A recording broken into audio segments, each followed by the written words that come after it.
participants are not in the room yet. Yeah, around the hospital.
Hi, everybody.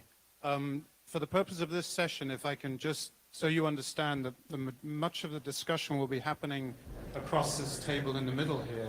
So if you want to pull up your chairs or at least face towards the central tables here, that should give you a better feel for what's going on and for following the discussion. Thanks.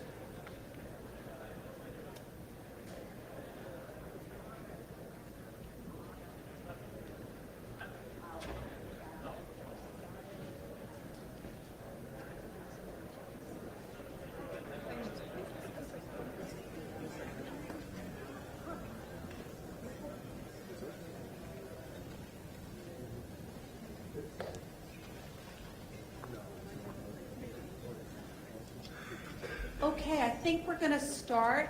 Thanks to everybody for being here. This is a session that we want to run, instead of putting it on the stage, we wanted to run it as a genuine roundtable, almost workshopping some ideas, which is why we ended up gathering in the middle of the room. And we absolutely invite everyone to participate. But we did corral an amazing group of people into being here and committing to being here and participating in this. So we've gathered most of them around the tables in the middle. This session is entitled Driving a Paradigm Shift and Bringing a Human Rights-Based Approach to Cybersecurity, and the concept being human rights by design.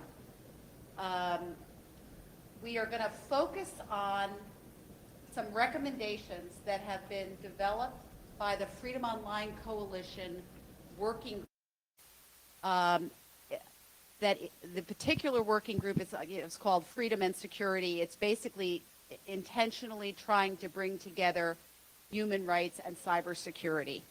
For those of you who do not know, the Freedom Online Coalition is a group of 29 governments that have come together. It started in 2011, and they were formed around the commitment of protecting human rights in the online space. And they have found that commitment to be more challenging than they had originally thought. The working group as I said, is focused on trying to create a paradigm shift with respect to the understanding of how human rights protection relates to security generally and cybersecurity in particular. And I'm just going to start by saying that it is stunning how tenacious the dominant paradigm and the binary framing continues to be out there in the culture. And if you look at the FBI versus Apple case, most of the media around that framed the subject as though it was about public safety, security on one side, and civil liberties, privacy / human rights on the other side. Similarly, in the South by Southwest conversation that the President of the United States had, the questions around this topic were framed straight up in binary terms as though these ideas are in opposition to each other, and that was the way the conversation was shaped. Even at this conference, I have been surprised in the last 24 hours at how people in civil society themselves tend to unconsciously move into a binary framing and see their opposition as people who are concerned about security. Yesterday at the crypto summit, I'm just going to call out Bruce Schneier. As far as I'm concerned, you distilled the primary issue as almost it's about security. Stupid. It's not one or the other. It's about security for everyone. And so the basic concept that we're in this paradigm shift that we're going to ask all of you to help us brainstorm around how do we accomplish this. The simple idea is that security is a human rights issue. I don't know how we got away from that idea that Article 3 of the Universal Declaration is the security of persons. So security is a human rights issue. Human rights protection is a national security issue. The incorporation of protection of human rights and the rule of law has been understood to be central to national security and international peace and security. And then now in cybersecurity and digital security is a shared priority regardless of where you sit. If you're responsible for national security, if you're responsible for law enforcement, if you're engaged in human rights protection, if you're just a citizen, it is a shared priority for all of us. So we are trying to figure out why people don't get this basic idea. And we're looking for help in developing an advocacy strategy around that. And I know many other workshops have focused on this, but we're going to try to pull together the strands here. We've divided our time into sort of 3 segments, the most important of which is about the actual dominant narrative that exists and then the paradigm shift. And one of the members of our working group, Simone, is going to talk about that. Matthew Shears is going to talk about the recommendations themselves. And then the third part, we might look at actual advocacy strategy, potential venues. But we really want to start with your reaction to what is needed to bring about this paradigm shift. 2 points of business. First, the audience is invited to submit questions to slido.com #RightsCon and click on this particular session, and you can put questions up that way, or obviously just raise your hands or call out so we include you in the conversation. I'm going to quickly just mention the amazing group of people who've agreed to be here.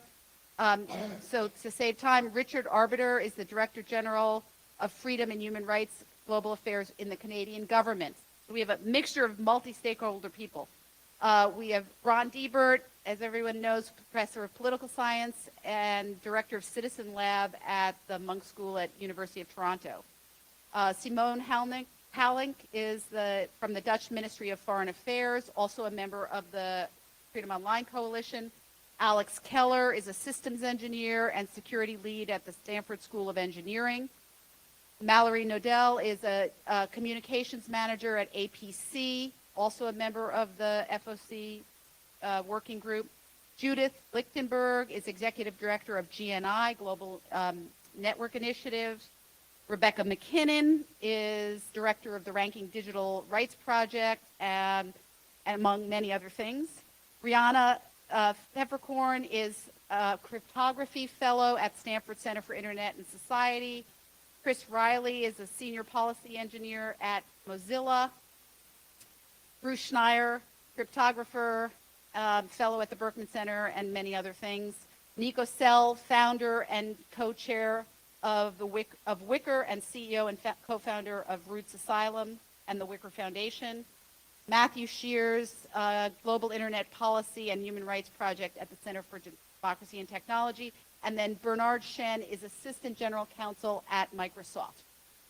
So I think we're going to start with Simone, who's going to describe a little bit about the narrative the group has developed about the paradigm shift we're seeking. Yeah, thank you. So instead of sort of repeating the narrative which we've distributed and that is available for anybody interested, I've tried to sort of put it in slightly different words. I always think that helps to make it understandable. Hopefully that's so. I think just to sort of recap, so what is the paradigm shift that we're talking about? It's a shift from the pervasive notion in national security thinking that cybersecurity is rooted or only rooted in the security of systems towards an approach that takes the interest of the user as a starting point. Now, the big question maybe for some people is, why is this necessary? Well, as Eileen already said in current debate, security and freedom are typically characterized as located at opposite ends of a spectrum. And this trade-off, security versus freedom, has contributed to the widespread assumption that the relationship between the two is a zero sum, which means, or which assumes, that increases and decreases in security are equated with increases and decreases in human rights. This paradigm, and it is something that the working group thinks, but also the Netherlands, is something that can be highly inadequate in analyzing and developing relevant and necessary cybersecurity policy. In fact, it detracts from the kind of serious debate that cybersecurity requires. It leads to rigid political positions which tend to overlook external perspective, especially those of the public. And it misunderstands the complexity of the relationship between security and fundamental rights, of which a striking example is the model's inherent assumption that new measures which constrain the rights of the individual provide successful and absolute security. The Netherlands strongly believes that raising the profile of human rights in cybersecurity policy development is necessary to ensure that considerations about human rights in relation to other interests, such as national security, are made in a balanced and in a comprehensive manner. And let me give you an example of how it can be, the sort of policy that I think our working group and the Netherlands also envisage if we're talking about this paradigm shift. Early January, the Dutch government published an official position on encryption stating that at this time it's not desirable to limit the development, availability, and the use of encryption in the Netherlands.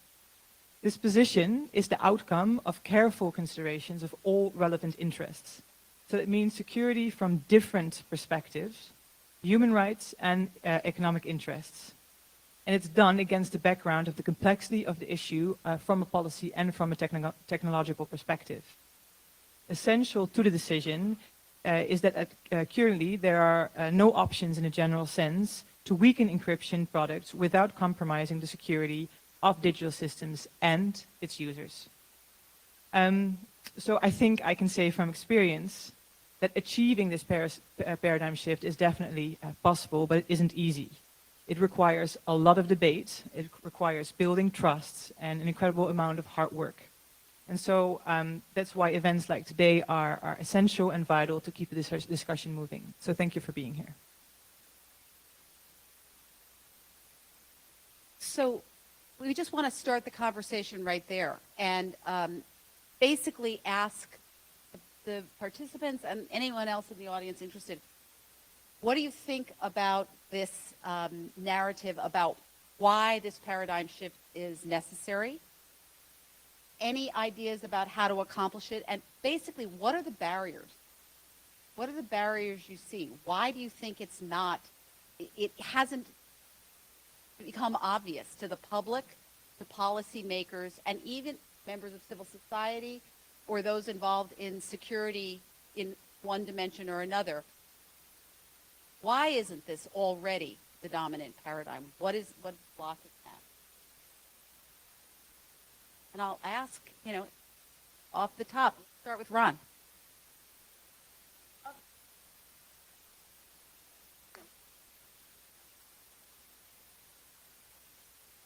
So thank you for inviting me here.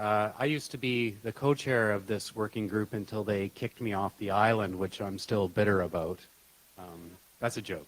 I resigned, actually. It's great to see that it's come this far, and I think it's very definitely a noble effort, and who could disagree with any of the words that are on this page? At the outset, Eileen, you said you were stunned that people don't get this, and why do we even have to think about this as being something that is resisted? And I think it's simply because there's a different paradigm change that's been going on in the completely opposite direction to all of this over the last decade or so that can be summed up in the words big data meets big brother. There are enormous tectonic forces operating in opposition to just about every one of these principles now that are difficult to address one by one, let alone to think about, well, how do we have a paradigm shift that will bring all this about? It's like wishing for angels in heaven or something like this. Everyone sitting here, I think, believes in all of this. The problem is, how do you implement it? One of the things, and I don't want to sound too cynical about it, but one of the reasons that I removed myself from this process was that I felt there was a disjuncture between the rhetoric of the governments that are part of the Freedom Online Coalition and their practices. And so I think if you want to start with a paradigm shift, it's imperative that the governments that are part of this initiative actually practice what they preach. In my own country, we've had a regime change recently, and you can tell that it's sunny days and everyone's happy. But we still have extraordinary problems, structural problems around basic issues of democratic accountability and oversight of our signals intelligence agencies, our law enforcement. Recently it was revealed that there is the use of IMSI catchers all throughout Canada by law enforcement, and there's no accountability, no acknowledgement even of it. So we've got so far to go in a country like Canada, which I'm sure is a surprise to many people in this room, and that's let alone thinking about the countries, leaving aside the countries in the global south that are the real challenge around all of this. And I say that not to disparage any of my colleagues here for Foreign Affairs Canada, who are excellent people. They're excellent individuals who are involved in this process. What I'm talking about are deeper structural problems that lie at the root of this. So anyway, that's my remark about it.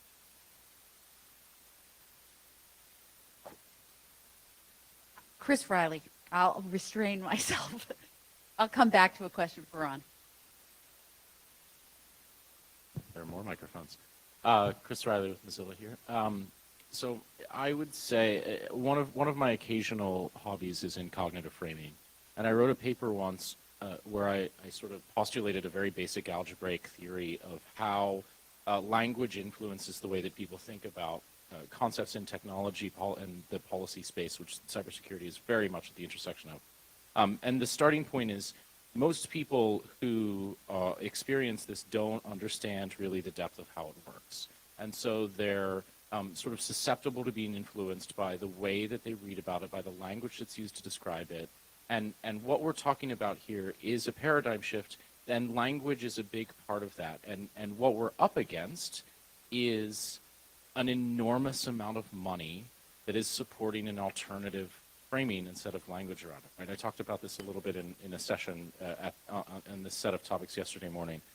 But the number of people who talk about cybersecurity in a very attack and war-driven frame instead of metaphors, like it is just so many volumes larger than the human rights and cybersecurity conversation. So even if our frame is more resonant the fact that the usage of that other frame is so much greater in volume means that it will dominate more. And so, I mean, the solution path has to be sort of figuring out how to broaden the way in which our frame is used, broaden the scope, broaden the exposure, and keep pushing it out there more and more and more in order to compete. Great. Richard?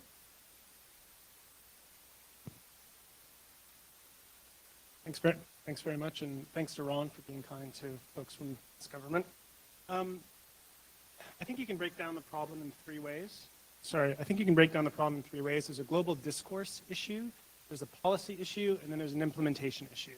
So I think any advocacy strategy needs to look at those three things. You know, how do you try to influence the discourse around this? How do you try to influence the policy around this? And then once you have the policy, how do you try to influence the implementation of that policy to ensure that it's actually effective and efficient and actually meets what the policy is supposed to be? Now, in Canada, just sort of turning to those issues, policy making is not a static thing. It doesn't start in, right? Like there's actually a whole bunch of drivers that are aware intuitively and very consciously to everyone else. It evolves because of domestic circumstances. It evolves because of international circumstances. There are economic pressures, social pressures, political pressures, whatever the case is. We happen to be at a point. We happen to be at a point of reflection in our policy process in Canada now, born because we had an election and because the new government has decided to approach things a little bit differently. The new government, for those of you who are not aware, decided to transparently and publicly release the mandate letters for all of the cabinet ministers. Prime Minister said, you know, our cabinet ministers are going to be judged on their ability to deliver on X, and the public will be aware of what those things are. For those that are not part of the Westminster system, we had mandate letters for cabinet ministers before. They were just never public. So this was a major sort of change. And what's interesting, at least in the context of this discussion, is that the mandate letters ask different ministers to conduct reviews. So we have a plethora of policy reviews occurring at the moment, including a national security framework policy review, cyber review, and then we also have an expectation that we will champion the values of inclusive and accountable governance, pluralism, respect for diversity, and human rights.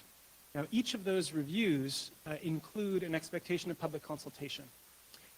They will occur in different ways, led by different ministries, but those provide, in that point of reflection, an opportunity for civil society organizations to engage in influencing the discourse, the policy, and the implementation. Our intent, at least from where I sit, we participate in each of those. I'm responsible for the human rights and democracy portfolio within the department, but we certainly have an entry point in all. And our starting point will be very much that it is not a binary choice. The first 2 points that you made, Eileen, that human rights are a security issue and security is essential to human rights, is the starting point for us. And where it comes out on the other end, there's a lot of months, a lot of consultation before we get there. But that's certainly how we hope to be pursuing this shift in the next few months. I have go ahead, Rebecca.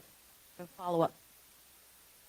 Just to sort of to add another dimension about this, I've spent a little time on a few university campuses recently where, you know, because I'm talking about the internet, they sort of trot out the kids who are being trained in cybersecurity or, you know, people in the cybersecurity programs. And one of the things I've observed is that sort of the faculty teaching cybersecurity, sort of the programs that are doing cybersecurity, I mean, it's a professional culture. They're very focused on getting jobs for the kids. There's no conversation, you know, human rights is not part of their training. And there's this huge, you know, there's a lot of discussion now just in terms of the pipeline of cybersecurity professionals and bringing them into the industry, both private sector and public sector.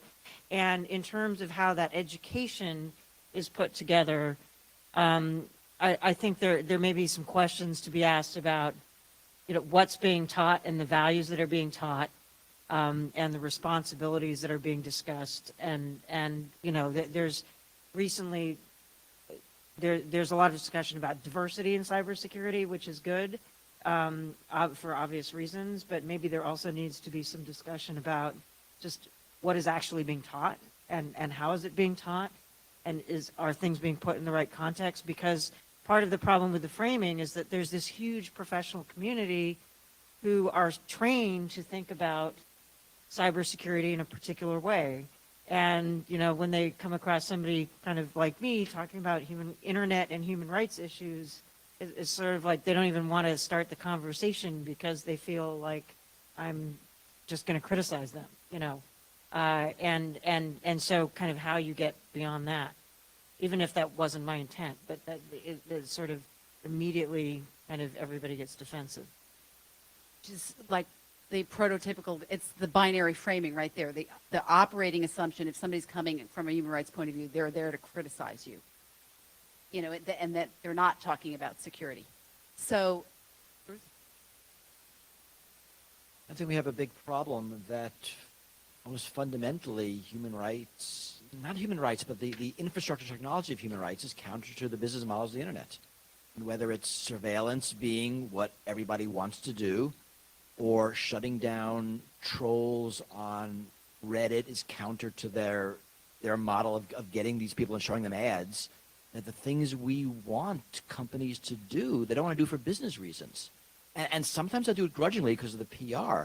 But fundamentally, a lot of the things that human rights wants is incompatible.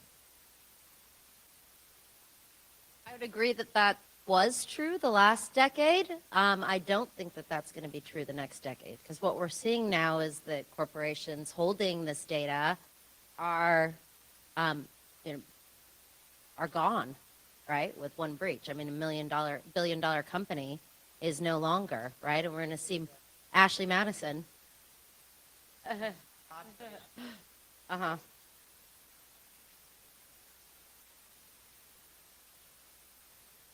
But I think, I mean, what we're seeing, I mean, at Wicker, the reason why we're the only company that hasn't been breached is because we have no data.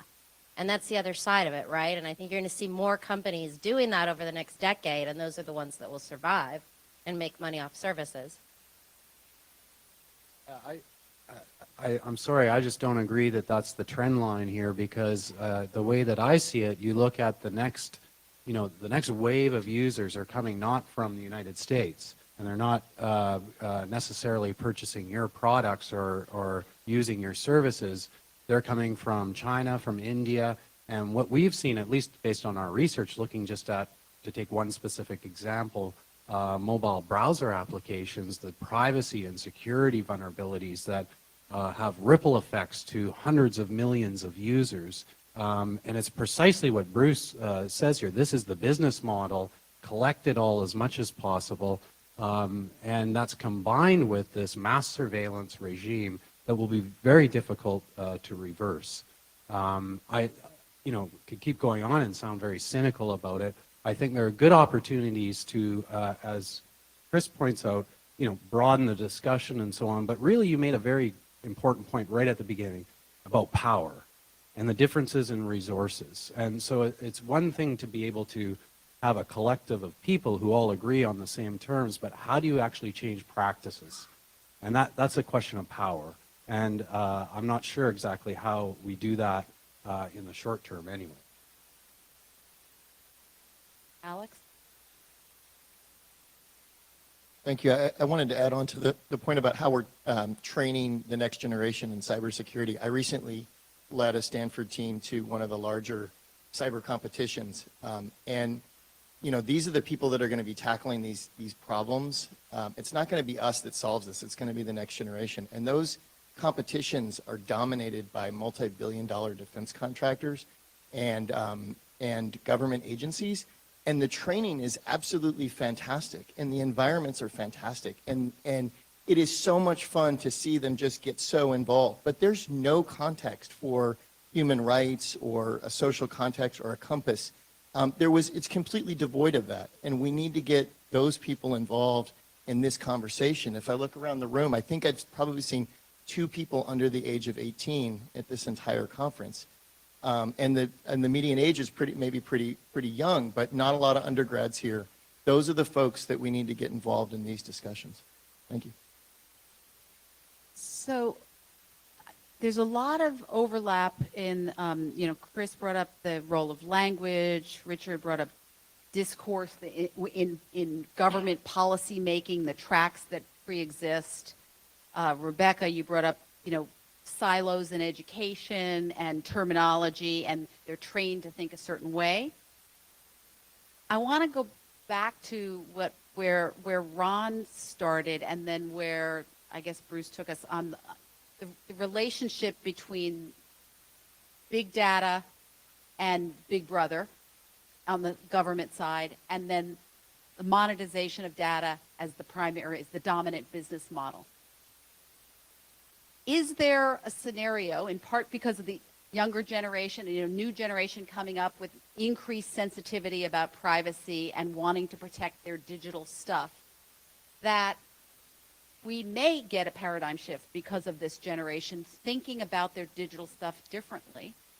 And could that dovetail with the interests of the security community, if they come to understand that data security and infrastructure security, network security, as well as confidential information, that these things become more important, and that dovetails with the interests of people and users and those who are interested in protecting individual rights. Just to pick up on that, one thing that it really boils down to is the legitimacy of the security regime, right? And security for whom? And if the individuals, the users, the people, people on the internet who depend on the internet don't consider the cybersecurity regime to be legitimate in terms of protecting their interests, then people will defy it. People are not going to comply with protocols or requirements that will keep the system secure, right? They're going to be more inclined to break it. And so if we want systems to be secure, if we want cybersecurity laws to actually work, right, people have to feel that the security is for them. It's not just for governments and companies, but it's actually and so I think what we're reaching now is this kind of legitimacy point where the issues have become mainstream enough that there's the question of who's the security for? Who are the police on the streets for, right? Are they for us or are they for the government, right? And to the extent that a population comes to believe that security is not for them, that's when everything starts breaking down, right, in a physical environment. And I think we may be kind of approaching a point, because these issues are so permeating everybody's life, or maybe the case to be made is, look, if your approach to cybersecurity, if your cybersecurity paradigm loses legitimacy, at the point where it becomes critical, it's going to completely break down. And so that this is the point where where shoring up the legitimacy for individuals of cybersecurity frameworks becomes critical if they're going to be successful.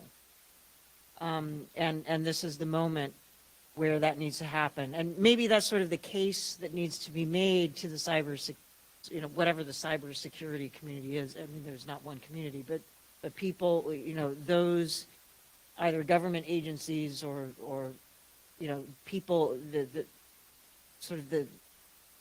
those who hold power over how cybersecurity is implemented, that look, we've sort of reached this point now where if what you're doing is not perceived as being sufficiently legitimate by a sufficient number of people using the internet,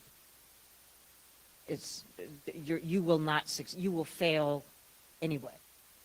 And so you've got to win legitimacy here, and this is the moment where you have to do it before it's too late. And maybe I'm sort of thinking out loud here, and perhaps not in the most coherent way, but that's kind of. And that is intricately connected to the sense of security for people's digital stuff. I mean, that is that will ultimately be the basis of legitimacy in the eyes of the users, I think. I think that's got to become more prevalent. Hi. So I'm Sasha. I'm also part of the working group. So I think on the bright but also very dark side, the kind of paradigm shift that we're looking at is extremely necessary because where like 10 years ago up until now, we were talking at security conferences and etc. about the security of control systems, so-called SCADA systems, that are systems that control infrastructure like electricity, water, etc., because they were more and more connected to the internet. But now we're actually in a position where in a year or 10, almost every device in the world will be in one way or another connected to the internet. It's what they call the Internet of Things, which doesn't mean anything like most buzzwords do. But what it does mean is that some potential, even lethal exploits to home equipment can be developed. And so this kind of personal security becomes national security because it's not SCADA or anything else anymore. It's that like 80s Stephen King movie where all the appliances are fighting against you.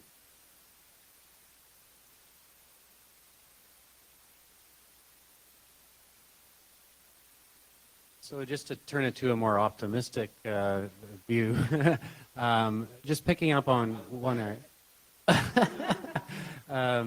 So just picking up on what Rebecca has been talking about and being a university professor myself, I think there is definitely, Alex also pointed this out, a huge disparity right now in terms of resources going into education around cybersecurity that's very conventional, mainstream, driven by resources that are coming from the military industrial complex, and you can see it most evident in the United States, actually, at the major universities.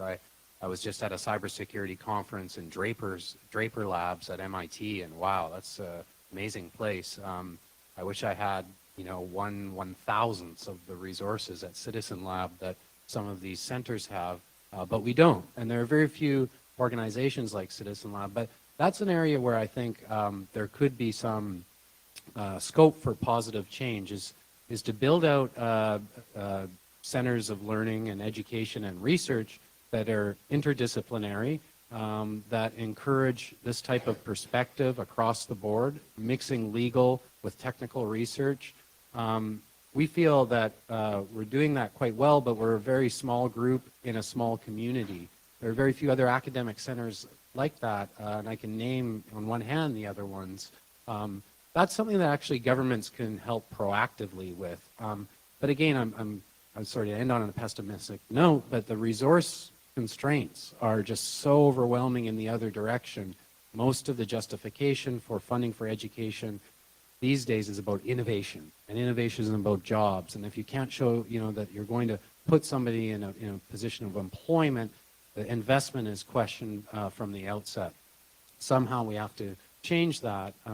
It's a battle within the university system as a whole, frankly, because you've seen diminishing investments in the humanities, philosophy, arts, culture, and so on. This is the world we live in today, unfortunately. Let me ask, joining what you just said, Ron, with what Sasha said. I'm wondering if the movement to connecting all critical infrastructure to the internet and the Internet of Things, and the vulnerability that creates for everything, could join up with this sense that we haven't talked about that much yet, but that protection of human rights is actually a dimension of our strength and our national security and the role of the rule of law. Could the combination of those two things work together and help with this paradigm shift?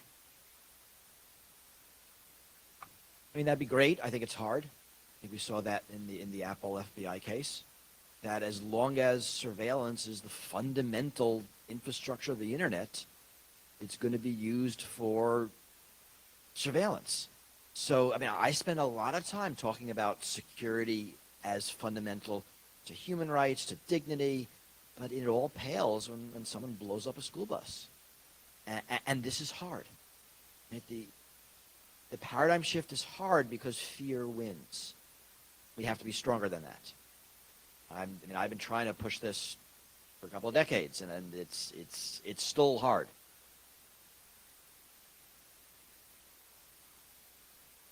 No. Fundamentally, the fear that's in front of your nose is the one that wins. And terrorism, I mean, pushes fear buttons for a whole lot of psychological reasons. Abstract fears of losing your rights are in the future, and someone blowing up your child, you can vividly see the movie in your head, and we just lose there. I'm working that as hard as I can.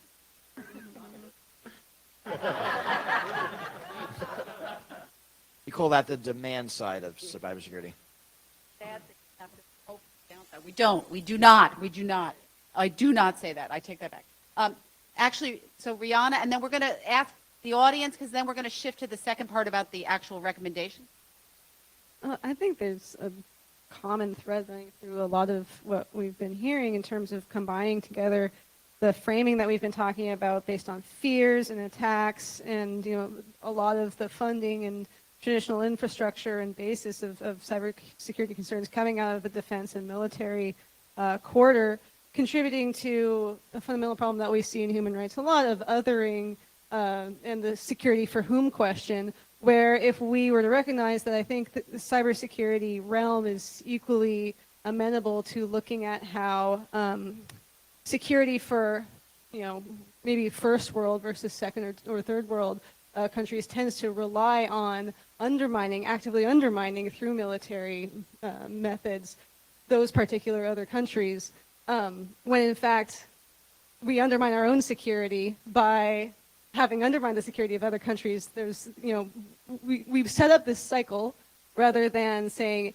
if we were not undermining fundamental human rights in other countries through self-determination, self-expression, economic stability, family planning, then we would be seeing knock-on effects where that would, by contrast, improve our own security. And I think that carries over into the cybersecurity concerns as well, where self-determination concerns online, self-expression, health data, etc. I think if we respected those, rather than seeing an attack framework where we find a zero-sum game where security for us means less security for someone that we other and perceive as an enemy, then we would, if we shift that paradigm to saying that mutual security is not a zero-sum game, I think that might be useful, hopefully. So the irony, it's the interrelatedness that makes us so vulnerable, but it also then becomes that it's ironic that the human rights people are the ones advocating for cybersecurity and digital security, and that the security people don't get it. I mean, there's something very backwards about that. And so rather than wishing for something bad to happen, it's sort of like the canary in the coal mine. How do you not see this vulnerability that you're leading everyone toward? So anybody in the audience? Yeah, right there.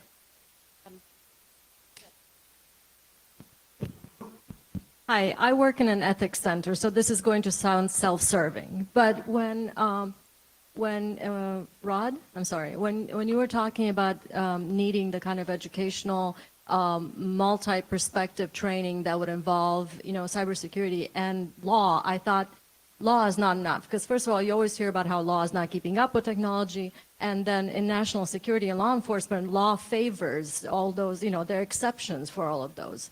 So we've been advocating for a while for ethics training for software engineers and increasingly cybersecurity ethics, where there are classes and where there are case studies that actually show those students, okay, if you build this, this is what might happen. And your research, all of your research could be used as case studies in those courses. So that's what I would suggest as one part of this much bigger things that need to be addressed. Anybody else in the audience? Oh, Nico? And then we'll turn to Kathy. Well, I agree with that completely, and I just have a little bit of a different perspective on cybersecurity experts from DEF CON, because I think of everyone at DEF CON as a human rights activist. We raise more money, more blood, and more bone marrow than the doctors and nurses conventions combined, which is amazing. And so, and with the kids, so I also am founder of Roots Asylum, which is a nonprofit. We teach kids age 8 to 16 how to hack. And we have incorporated all of these. So we start with ethics. We teach them law, and not just follow the law, but know the consequences of the law if you want to break it. And then we teach them how to lead nonviolent revolutions, and we teach them how to do petitions, and we teach them how to solder and lockpick and break into lawful intercept and eavesdrop on everybody's cell phone calls. And so we're just trying to get what we're teaching the kids now out to policymakers, because after working with policymakers like Senator Graham, as soon as you learn these lessons, you quickly change your mind. You actually think the other way anymore. So I think that we are doing this, and it's just a matter of scale and getting it out to the mainstream and how to do that more. Again, the irony that those who are supposedly responsible for national security don't understand what's making us vulnerable.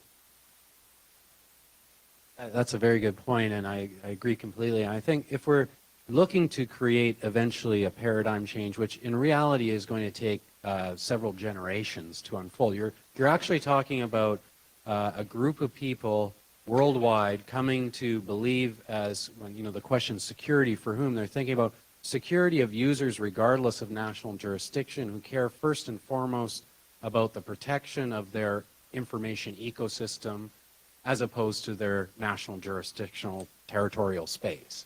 You're talking about a fundamental transformation of the global political system, right? So that's why I'm cynical at the outset, that, well, there's a long way to go. But I think to begin, I think we actually have to maybe think about working on this and trying to prevent governments from getting involved in the process as much as possible. Because ultimately, if you're working towards this, governments can actually be very counterproductive. And I think this is where I said at the outset, I don't mean to pick on Canada, it's just obviously a target that's in front of me personally, but you could look at the Apple FBI case, all of these precedents that are being set in the liberal democracies, which should be the easy cases, right? And that's not even thinking about what's coming down the horizon with these authoritarian governments, or governments are sliding back into authoritarianism that went through democratic transitions, who are now, all of them are thinking about cybersecurity in a completely different way than this. It's at the top of their domestic political agendas. Enormous resources are being poured into this, which gets to this process. I wonder if, in order to accomplish this, the Freedom Online Coalition is the best place to do that. I think you're kind of undermining your own legitimacy by working it through this process.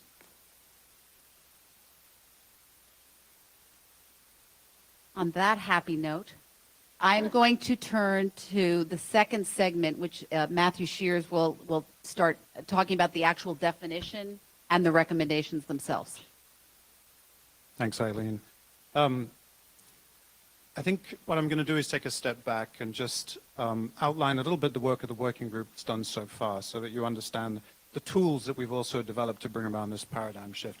And clearly, let me say from the outset, this Freedom Online Coalition working group is multi-stakeholder. We have academia, we have business, we have civil society, and we have governments in it. And this work that you're seeing here and our desire to bring about this paradigm shift is something that this multi-stakeholder group has been working on for a while. And some of these discussions and some of these recommendations that I'll get to have been quite hard fought, as you might imagine. So the tools that we have developed or in the process of developing for bringing about this paradigm shift are fourfold. We have a definition, a new definition, if you will. We have a narrative or a framing about the...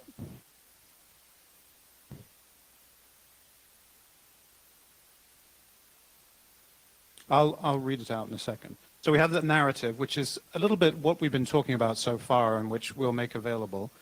We have this set of 13 recommendations, and we also have a mapping exercise that we've been through, which the working group has basically mapped which processes, which fora, which mechanisms in cybersecurity are open, and the degree to which they're open to civil society and other stakeholders to participate in.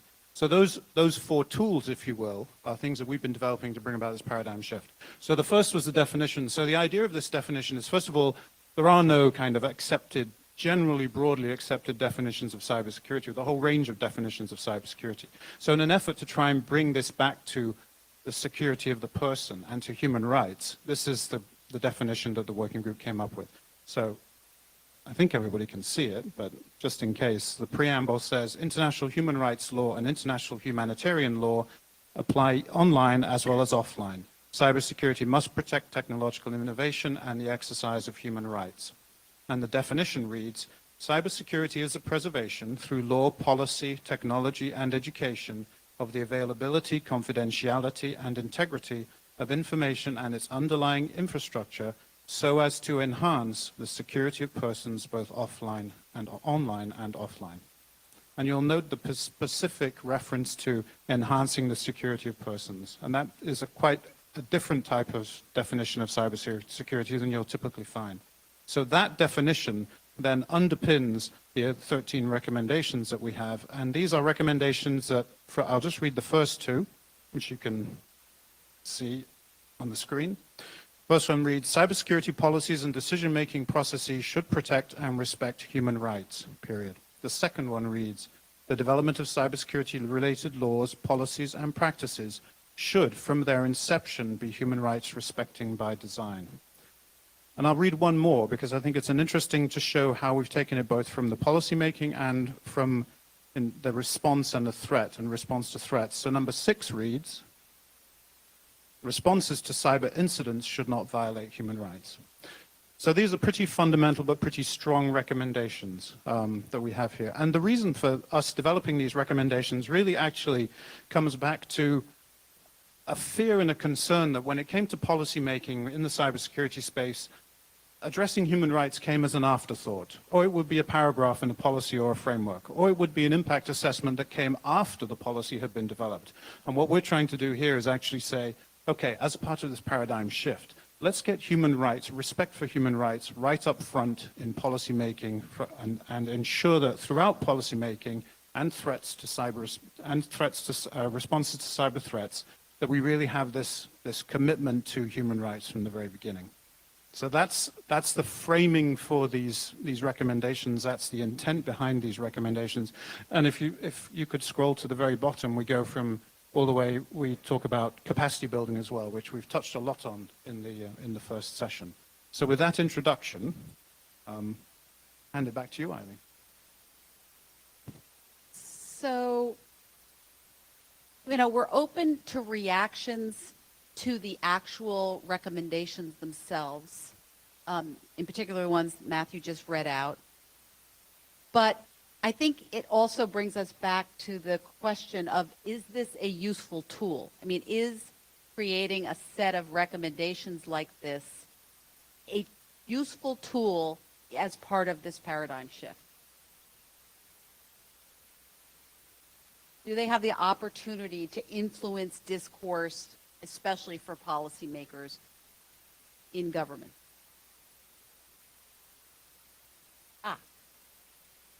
Yep. Hi, my name is Gus Andrews. I work at Simply Secure currently, formerly at New America. So I had the opportunity to speak at West Point, to the cyber department at West Point, where they are working on planning cybersecurity education. I went in, brought a lot of the things that we've learned in this field, my personas for understanding human rights cases for, digital protection, LGBTQ folks, activists, things like that. And the reaction was really interesting in that they were like, we've never heard any of this before.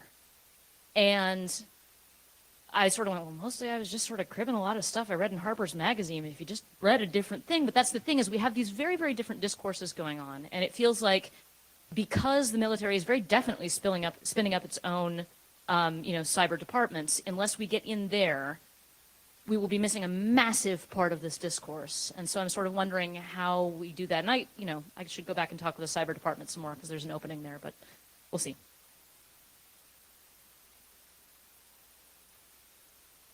Kathleen? Thanks. To your question of whether that's useful, I'm Kathleen. I work with Global Partners Digital, and I used to work in the German Foreign Office, so I kind of have both perspectives. With regards to these recommendations, to me, that's basically for civil society to understand which fields they need to interact with. But as a government representative, I would be like, well, it's a list, but I'm not going to take up of it. So what it takes is basically one individual inside the administration to see the need of why to do that. But that's not something that they're going to just read up on. So that takes advocacy and people explaining and repeating that same thing over and over again. So it's a dialogue and a conversation that needs to happen, but you can't expect governments to read through this and then act on it. It's just not going to happen. It's very unlikely, as disappointing as that may be. But that's like basically be sure who your audience is if you target with those recommendations. That would be my advice. Yeah, so I myself are not that sense from civil society, as I am part of Greenhost, which is a commercial company. But one of the things that when I was joining this working group, one of the things I wanted to do is make sure that these connections between professionals working on human rights and people working on cybersecurity issues in other parts of governments, other places, do happen, because that is very, very important for our causes. Because what happens a lot of time is that people working on human rights issues on all these kind of places talk to people in the governments working on human rights issues, talking with people in like like in private sector working on human rights issues. So, and then this is completely outside of the scope of where a lot of the cybersecurity policies and etc. are created. And those people talk to each other. So what we should try to do all the time, and I think this helps, these kind of principles and stuff helps with that, because it makes it more accessible, I think, for us as communities that deal more with human rights to step forward and try to connect to people. And I hope that everybody will try to do that, or reach out to technologists or others and have this communication going on and try to come up with good narratives in which we can broaden this discussion beyond the kind of like, actually even here quite small room of people concerned with this kind of topic. Yeah, I agree very much with what Sasha is saying. At University of Toronto, beginning in 2010, I think, we started organizing something called the Cyber Dialogue. We did it 4 years in a row, and it was precisely with that intention in mind. I was struck by the fact that you had these completely siloed communities of people talking about cybersecurity in completely different ways.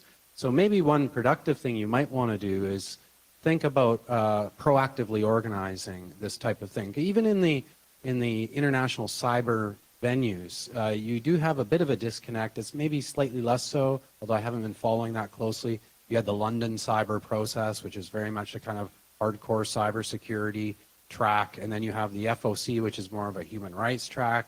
And it's exactly what Sasha's saying. The government people who are there are all friendly human rights people, but there's no one from the security intelligence. And actually, I think it's what I found with the Cyber Dialogue, it was most informative for the human rights people who attended those events, because they gain a lot of insights into the practical challenges that law enforcement intelligence face, and of course vice versa. So maybe as a next step, you could have the FOC organize something like Cyber Dialogue, like events where you go out and get, Admiral Rogers and, et cetera, and talk these things through. I'm going to just make one quick comment. Then, everybody in this room seems to be reinforcing this idea about the importance of discourse, language, framing, education, and silos. And the point made just a minute ago from the audience about West Point, I mean, the spirit of your comment is that you don't have to presume bad intentions on the part of people in the government. They're just not even exposed to the framing. So that's one piece. And the other part that I continue to be amazed at is it's as though the governments that claim to be human rights respecting or human rights champions have forgotten the role of human rights in their national security. And they forgot what it was like in post-World War II and how this framing came up.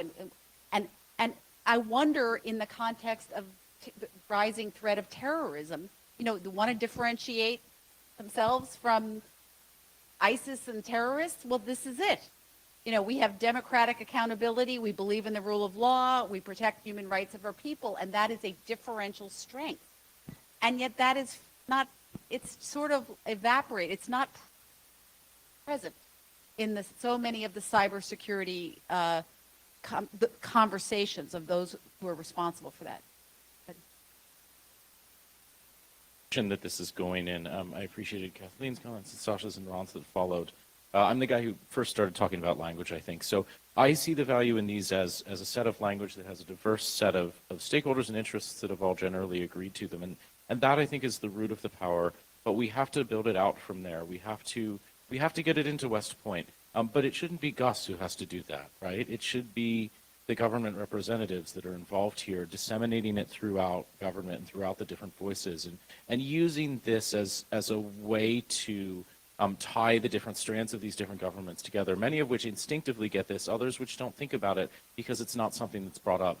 I tend to be a bit of an optimist. I counsel patience in this context. It's only now and only with some governments that the importance of the internet itself is really deeply being realized.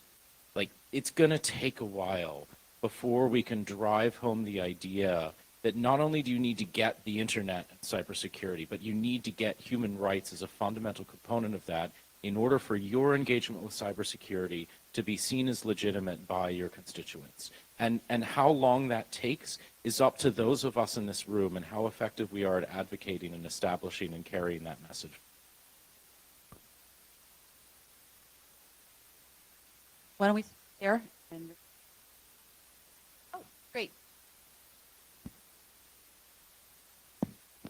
No, just quickly, and I want to call attention that while we are discussing human rights and cybersecurity, in the Brazilian Congress just today, a report was published with 8 proposed draft bills criminalizing a series of speech in Brazil and also declaring as a cybercrime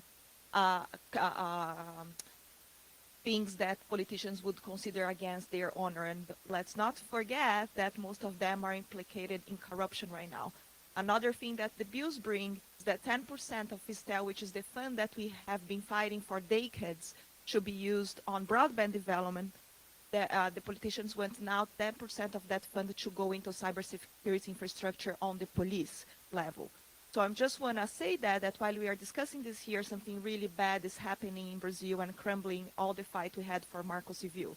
9 a.m. tomorrow, we're going to have an emergency session on this. So I would love if you all guys that work it so hard on the Freedom Online Coalition should be there and support us action against this in Brazil. So thank you very much. Hi. Jervis Markham with Mozilla. I was just reading those recommendations and I had a thought, and I'm wondering whether this might be a useful framing for a little bit of the discussion, because we've sort of kind of touched on some of this, but not within this context. So if I read those recommendations and I remove the word cybersecurity, the recommendations still seem like generally good ideas. Policies and decision-making processes should protect and respect human rights. Well, yes. The development of laws, policies, and practices should, from their inception, be human rights respecting by design. Well, yes.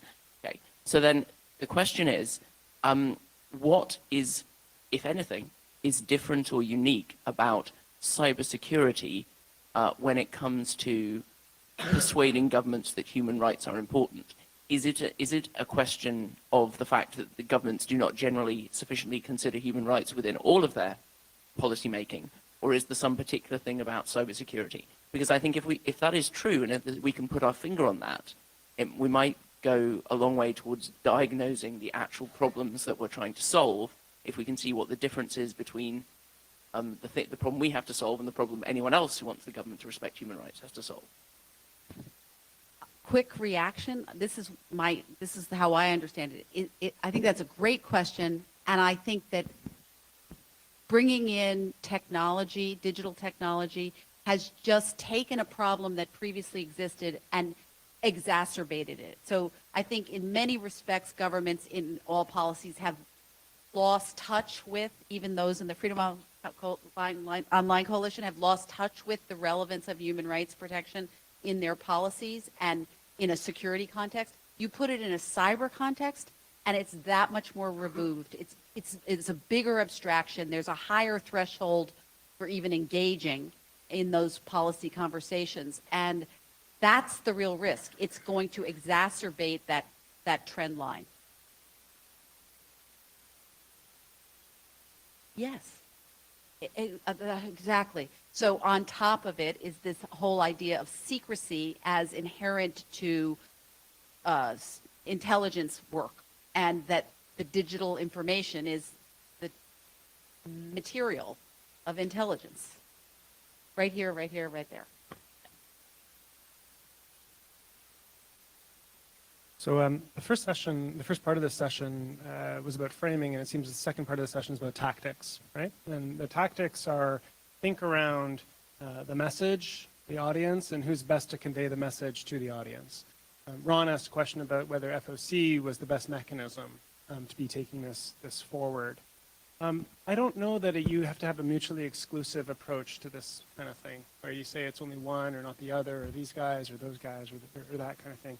I think this is great as a message for a lot of the reasons that have already been articulated here. It provides a basis for discussion. It provides a shared understanding of where we've come from. So I think the message in and of itself, it may be adjusted for different audiences, but the message is there, right? There's not a lot of differences of view on the message. And then you get to the question of who's your audience, right? And you need to make adjustments for that audience. I mean, that's just smart marketing. And then once you've made that adjustment, you need to consider who is the best conveyor. In certain cases, I think I agree with the point. Governments may be the best conveyor of that message, but not always, right? And it may be civil society, it may be academics, it may be private sector, it may be a combination of those. And again, to be sophisticated and have an advocacy strategy that's effective, you need to think through all of those things in pursuing the goal that I think everybody shares here. I just realized we're getting very close to the time split. A couple.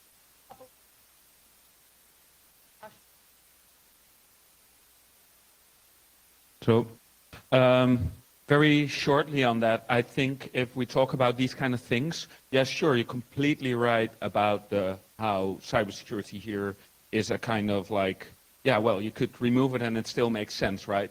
But on the other hand, that's a lot with a lot of things. In the end, what has been done is there has been created this whole kind of powerful structure around cyber that is very meaningless from any kind of human rights perspective, but there's a lot of money going on. There's a lot of logic flowing from it. And because it is presented as new to everyone and to politicians and etc., it is taken as something new and a way of making new laws that are not that are not like human rights respecting or not respecting any of those things. So you have to overemphasize on something that to us, who are apparently already further in this whole debate, is apparent and unnecessary. So that's I think the most important thing of it. And if you're pushing for this, then you have to make clear that you're pushing for this. Otherwise, you're watering down your message. That is why we say Black Lives Matter and not all lives matter. It's because we want to emphasize something, right? And so this is, I think, a reason to be very clear. We also use cybersecurity because it's the language that's being used by the people that use the word cybersecurity, not because we think, or I think at least, that it has any meaning at all. Yeah, Tasha, just going in your direction very much. Yeah, it's definitely not a new thing. It's definitely not an odd thing. And to be honest, this is really us playing catch up. The first definitions around information warfare is 1976. The first big cyber war campaigns presented as such is 2007, 2008. The first governmental cyber army units, and this is not science fiction, this is dedicated government teams, are around 2008. And the first time that there's an international body that comes in and say, hey, you know what? Human rights apply in cyberspace, and it has vaguely something to do with what's going on, 2012. Now here we are in 2016. We don't have to apologize for that. It's just, we're playing catch up. And one of the, there are many framings you can put on the table. I personally think it's helpful to talk about cyber peace. There's a lot of talk about warfare in cyberspace. It's not bad to say peace is something we should build in cyberspace either. And we're just applying legal frameworks that have worked and that define peace to what's going on within conflict in cyberspace. It's very legitimate, and we're being late on this. I really think this is where we should be going. We have one question right there. Great, thank you. My name is Jeannie Kawaji, and I am so fascinated to hear all of your points of view. And I just wanted to add, maybe this is a small offering, to add to the framing and the tactical approach, and also following on your comment about not assuming ill intentions of other people. And my thought from my research is, instead of looking at other people's intentions and judging them as ill or not ill, what if we were to just assume that other people were doing the best they can, given their experience, and without our help, and to then focus on our intentions of wanting to help, learn with, and instead of judge. And so underneath each of our content pieces, I think there's an intentional direction we're heading as either helpers or judgers. And I'm just curious to know your thoughts on that. I will make one positive comment, which is there are certainly some segments of some governments where people actually like rules and they want to follow them and they want them to be given them. And that's what is inadequate. You know, that how do you apply human rights in this space? And what does the rule adherence to the rule of law look like? And I think we need to do more work there and might as well capitalize on those people. Okay. Matthew.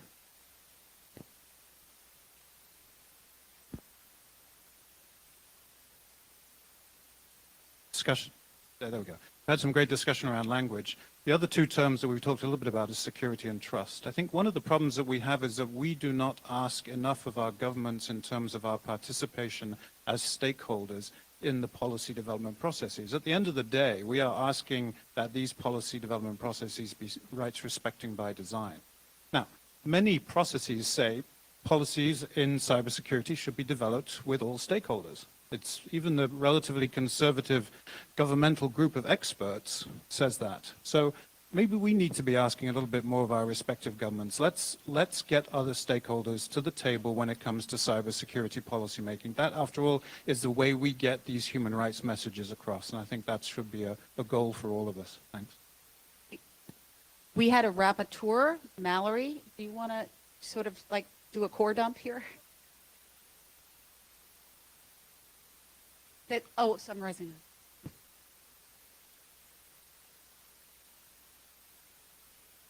Eileen was summarizing quite well as we went along with a lot of it, but I can go through in 2 minutes some of the key. So I think it was a really good frame at the beginning to talk about big data and big brother. That really led to a lot of discussions. Some of the recommendations early on were to broaden the exposure, for sure. Then also thinking about diversity in cybersecurity, but also diversity in what's being taught. That was a really good point made early on that speaks to that point.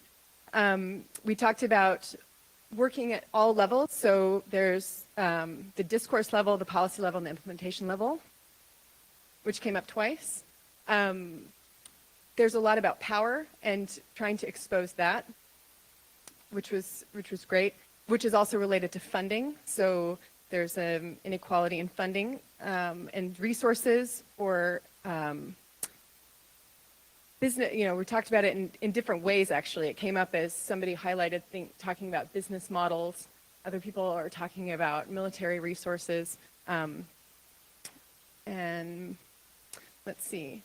There's then this huge section where we talk about actually what does security mean and what are some fundamental assumptions around how security is created or undermined. So that was an excellent point here about the fact that not even just talking about cybersecurity, but that if we are aggressive, we are actually undermining our own security.